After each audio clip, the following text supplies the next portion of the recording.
All right, so here we're supposed to determine if the graph is a polynomial or not, the number of turning points, and the least possible degree. All right, so looking at this, we see what is the end behavior. Well, the end behavior is this. So it's going on down here. So as x goes to negative infinity, f of x goes to negative infinity. And as x goes to positive infinity, f of x goes to positive infinity. So yeah, this looks like it's going to be a polynomial. Okay. Now, what is the degree? Well, it looks like it's typical odd. K is going to be greater than 0. Now, how many turning points are there? Well, this one's kind of tricky because it's pretty flat here, but there's a turning point here and there's a turning point here. So there's two turning points. So that means degree is 3 at the at most, okay? Because 2 plus 1 would give us 3, and that fits being odd. And so I think that's everything they're asking for here. It's polynomial, number of turning points, and the least possible degree, okay? So that's what we have. What about number 2? Well, here, this one is kind of weird because we see this one is going this way, and it looks like it's going to get closer and closer to that x-axis, but never reach it. And here it's going to positive infinity. So does that actually give us all values? Because, our domain and range looks like, it's going negative infinity, positive infinity, that's looking like that. Now, does that give us an actual polynomial? Not really. This would be more like a power rule or something. So this one, I'm going to say no. Okay, because it's not following a traditional, something like that, or something like that, or something like that, or something like that. Because here we have evens, either k greater than 0 or less than 0, or we have odds, k greater than or less than 0. Okay, so this one is not following any of those patterns. Now, what about this one? Well, technically it's going up and down, but, we're bounded. It's not going to go positive infinity for x and negative infinity for x.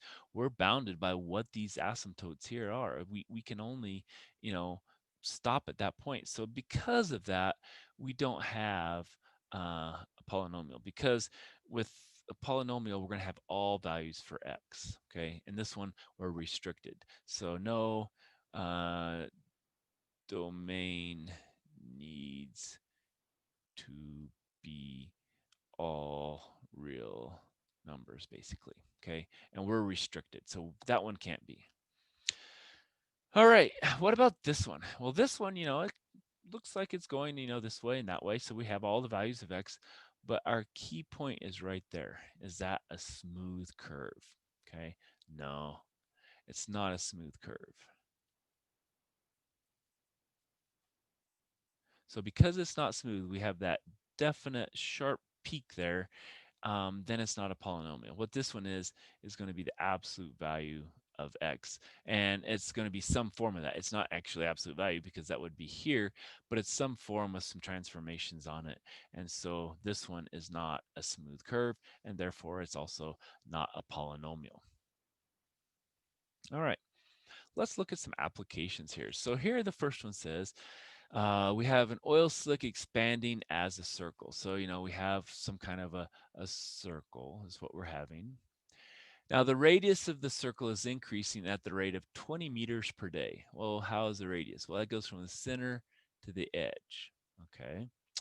Express the area of a circle as a function of d, the number of days elapsed. All right. Well, do we know the area of a circle? Well, area equals what? Well, it's equal to pi r squared.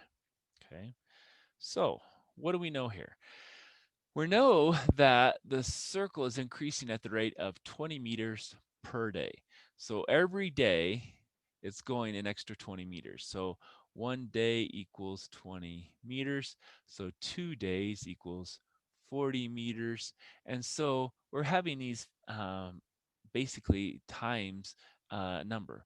And so what we're going to say is, um, let's see here. Let's do our radius based on days. So if we have to get that first because we notice the radius is changing. And so what is radius based on days? we're taking 20 times whatever day it is.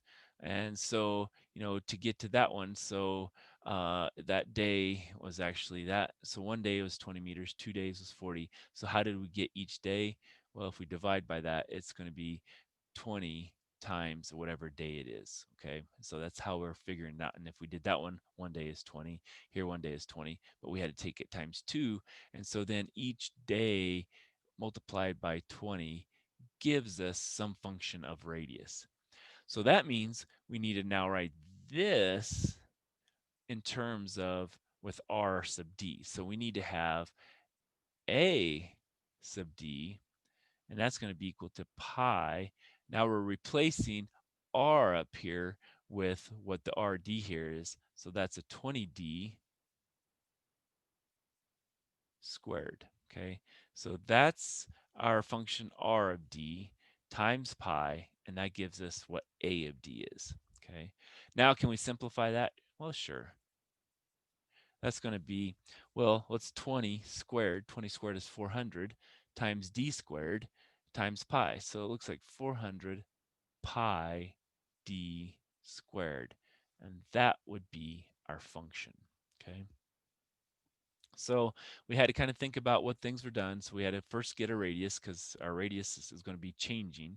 And so because it's changing, depending on what day it is, we had to make that a function, plug that function into the area function, and then we got an overall function for area based on whatever day it is, d. Okay. All right, so the next one, the rectangle or a rectangle has a length of 10 inches and a width of 6 inches. All right, so let's draw that so we know what we have.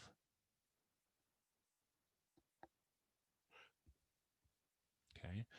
Now, if the length is increased by x inches and the width increased by twice that amount, express the area of the rectangle as a function of x.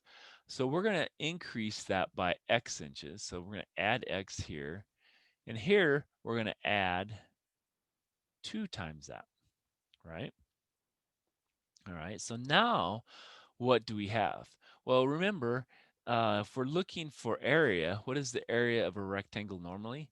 Well, it's just length times width, which would have been 10 times 60 initially, or 10 times 6, which is 60.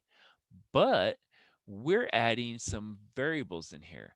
And so we're saying, well, now area with respect to x, because we don't know what we're adding in here. So what is length now? Well, it's 10 plus x. What is width? Well, it's 6 plus 2x. And so that now is going to be the area of our rectangle. But guess what? We can FOIL that out. So we'll take 10 times 6 is 60. 10 times 2x is going to be 20x. X times 6 is going to be 6x. X times 2x is going to be 2x squared.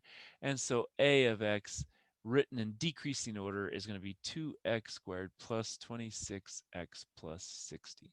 And so that is going to be our function based on adding those x's and 2x's to our length and to our width. Okay. All right, so here we have a rectangle that's twice as long as it is wide. Squares with sides of 2 feet are cut from each corner. Then the sides are folded up to make an open box. Express the volume of the box as a function of the width. All right, so let's start drawing pictures of what we have here. So we've got some rectangle, and we know it's twice as long as it is wide. So if we say that's 2 times x, and this is x, where x is equal to the width, and so 2x is equal to the length. And so that really just takes care of that sentence. Now it says squares with sides of 2 feet are cut out from each corner. So now we're cutting out some kind of a square out of each corner. Okay, that's no problem. We can do that. And what does it say there's sides are? Well, it's 2 feet by 2 feet on each one of them. Now, did I draw that to scale? Not quite, it doesn't look like, but that's okay. Okay. So this piece is going to be gone when we get done. And this piece is going to be gone when we get done. and this piece is going to be gone when we get done, and this piece is going to be gone when we get done. So now it says we're going to fold the sides up to make an open box. So if we think about that, that comes up here, that comes up here, that folds in, that folds in. And so now it's going to look like, if we just look at it from one end, it's going to have, maybe this is the end we're looking at here. That's going to be 2x, and it's going to go up by what? It's going to go up by 2, okay?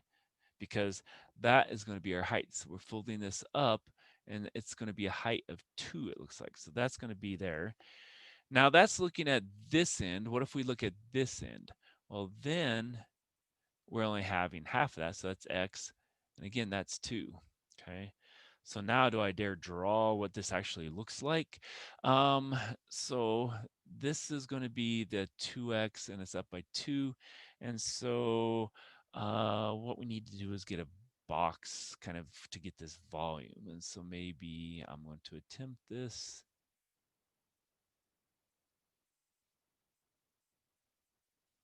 And we'll draw that. This comes up here, down. Let's erase that, make it a little better.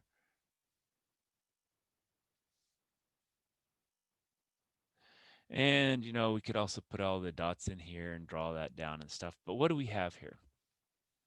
Well, now this width is really not the full width anymore.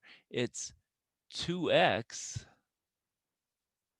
minus, because this is the original, and if we didn't take out those corners, it's going to be minus 2 here and minus 2 here. So this is really 2x minus 4. So what we drew here was, in theory, how it would look if we didn't cut it out, but we just pulled up the sides and we had the sides there. So really this is 2x minus 4 if we think about it as we pull it up. Okay, so we have to think about that. Now, is that really just x? Well, no, because it's subtracting 2 here and subtracting 2 here, so that's really x minus 4. And so this here is x minus 4. But we did get the height right, so that is 2 here. So we kind of had to think about it as we went. So, yeah, that's 2x, but, and it was up by 2, but we cut out these pieces, and so that's 2x minus 4, 2x minus 4. All right, so I think we have the box right. Now, what we need to do is we need to find the volume of a box. Well, what is a volume of a box? Well, isn't that just length times width times height? Okay. Well, we have this in terms of x, so we have really v of x is equal to the length, which is going to be 2x minus 4, times the width, which is x minus 4. Yeah, okay, x minus 4. And then our height, which is 2. All right. So that's what it looks like without expanding it. So now what we need is foiling. So that's 2x times x, that's 2x squared. 2x times that's minus 8x, and minus 4x plus 16. And then that's still all times 2. So let's simplify first. So it's 2x squared minus 12x plus 16. And now we're going to distribute. So v of x is going to equal 4x squared minus 24x plus 32. All right. And so that is going to be our function of this box after we've cut out those corners. And remember to go ahead and subtract out that 4 because, we were just looking at it as 2x and x. But then we folded it up and we're like, hey, wait a minute here. We've cut out some stuff. And so we had to subtract off 4 out of each side. And so then we get our final volume as a function of x, which is our width. Okay. All right. And so that's all I have for this section.